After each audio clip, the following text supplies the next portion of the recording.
JD Lakshminarayana మాట్లాడుతూ ఉక్కు సత్యాగ్రహం చిత్రం ద్వారా విశాఖ స్టీల్ ప్లాంట్ని ఏ విధంగా ప్రైవేటీకరణ చేస్తున్నారు, అక్కడి ప్రజలు ఎలా అడ్డుకుంటున్నారు అనేది చూపించారు. కొన్ని సన్నివేశాలు చూశాను. ఈ సినిమా చాలా బాగుందని అన్నారు.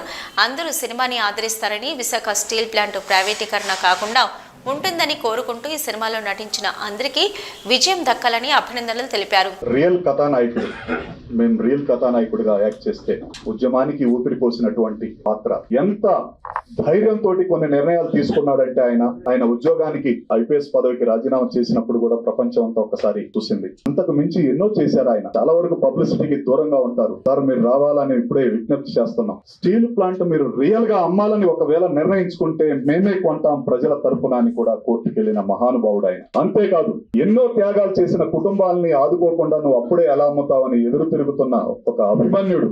ఆయన వెంట మేమంతా ఉంటామని ఈ సినిమా ఇన్స్పిరేషన్ లో రియల్ పాత్ర ఆయన ఉందంటూ శ్రీ జెడి లక్ష్మీనారాయణ గారు మాట్లాడి సందేశం ఇవ్వాల్సిందిగా కోరుతున్నాం. ఉక్కు సత్యాగ్రహం అన్న ఈ చలనచిత్రం ఈ నెల 29వ తారీఖున ప్రపంచ వ్యాప్తంగా విడుదల కాబోతోంది. ఉక్కు సత్యాగ్రహం చిత్రం ద్వారా విశాఖ స్టీల్ ప్లాంట్ యొక్క చరిత్ర, విశాఖపట్నం స్టీల్ ప్లాంట్ ని ప్రైవేటీకరణ చేస్తున్న ప్రయత్నాలను ఏ విధంగా అక్కడ వర్కర్స్ కావచ్చు, ఎగ్జిక్యూటివ్స్ కావచ్చు, నిర్వాసితులు కావచ్చు, వీరందరూ కూడా కలిసి ఏ విధంగా అడ్డుకుంటున్నారన్న ఒక మహత్తరమైన సందేశాన్ని శ్రీ సత్యారెడ్డి గారు మనందరికీ ఇస్తున్నారు.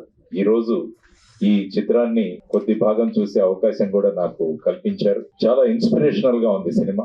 ఆయన ప్రధాన పాత్రను పోషించారు. చాలా గొప్ప ఇన్స్పిరేషన్. చూస్తుంటే ఈ థియేటర్ లో ఎంతో గొప్ప, అందరికీ ఒక ఉద్రేకం, ఇందులో మనం కూడా భాగస్వాములు అవ్వాలన్న ఒక సంకల్పం కూడా వచ్చే విధంగా, దానితో పాటు ముఖ్యంగా గద్దర్ గారు ఆయన స్వయంగా నటించడం కూడా చాలా ముఖ్యమైన విషయం. ఎందుకంటే గద్దర్ గారు మంచి ఆప్తులు. లచ్చన్న ఎట్లున్నావురా అని అడిగేవాడు. ఆ విధమైన మా ఇద్దరికి మధ్య ఉన్న సంబంధం. కాబట్టి ఆయనతో అనేక సార్లు నేను చర్చించడం జరిగింది. అటువంటి గద్దర్ గారిని ఈ రోజు ఆయన ఆరోగ్య స్థితి అంత బాగు లేకున్నా కూడా ప్రజల కోసం చెయ్యాలి అన్న సంకల్పనతో ఈ సినిమాలో ఆయన స్వయంగా పాడి రచించి ఆయన స్వయంగా నటించిన సినిమా ఇది. ఆయన చివరి సినిమా అని ఇప్పుడే వెన్నెల గారు, సత్యారెడ్డి గారు కూడా చెప్పడం జరిగింది. కాబట్టి ఆయన ఒక స్ఫూర్తిని నింపారు ఈ సినిమాలో అని నేను మీ అందరికీ కూడా తెలియజేస్తున్నాను. ముఖ్యంగా ఈరోజు రాజ్యాంగాన్ని మనం ఈరోజు మొదలైంది, ఈరోజు అడాప్ట్ చేసుకున్నాము. రాజ్యాంగ దినోత్సవం ఈరోజు. రాజ్యాంగంలో కూడా మనకు తరువాత ఈ లౌకికవాదం, తర్వాత సామ్యవాదం, ఈ రెండు కూడా యాడ్ చేశాం. అంటే సెక్యులర్, సోషలిస్ట్, ఈ రెండు కూడా తర్వాత 42వ అమెండ్మెంట్ లో యాడ్ చేయడం జరిగింది.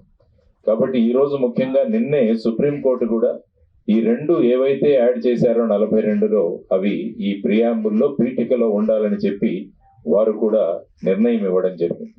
అందువల్ల ఇందులో ముఖ్యంగా చూసుకుంటే సోషలిజం అన్న కాన్సెప్ట్ ఏదైతే ఉందో, అంటే ఉత్పాదన లేకుంటే దేశంలో ఉన్న సంపద కేవలం కొంతమంది మాత్రం చేతుల్లోనే ఉండకూడదన్నది సోషలిజం. దానికి ప్రధానంగా మన పబ్లిక్ సెక్టర్ యూనిట్లు చాలా మహత్తరమైన భూమికను పోషిస్తాయి. అందుకనే మనం భారతదేశానికి స్వాతంత్రం వచ్చిన తర్వాత క్యాపిటలిస్టిక్ కాదు, ఈ విధంగా టోటల్ గా ప్రభుత్వం కాదు, మిక్స్డ్ ఎకానమీని మనం నిర్ణయించుకున్నాం. అంటే పబ్లిక్ సెక్టరు, ప్రైవేట్ సెక్టరు రెండూ ఉంటాయి.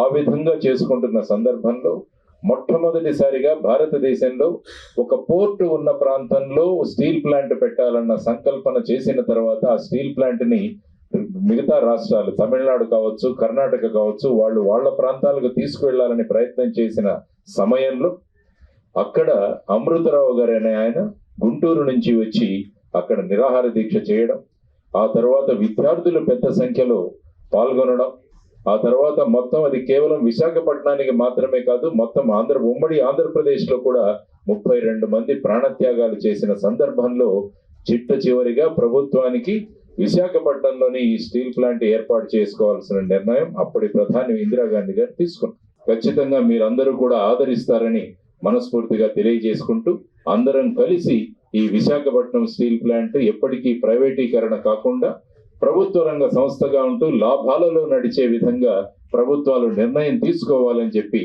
మనస్ఫూర్తిగా కోరుకుంటూ, మరి ఒకసారి శ్రీ సత్యారెడ్డి గారికి, గద్దర్ గారికి, ఆ తర్వాత ఈ సినిమాలో నటించిన వాళ్ళు, నటించలేదు, జనరల్ గా సినిమా అంటే నటిస్తారు, ఇది నిజ జీవితంతో ముడిపడిన సినిమా కాబట్టి వాళ్ళందరూ కూడా వారి 100% ఇచ్చి జీవించి ఈ సినిమాను చాలా చక్కగా నిర్మించారు.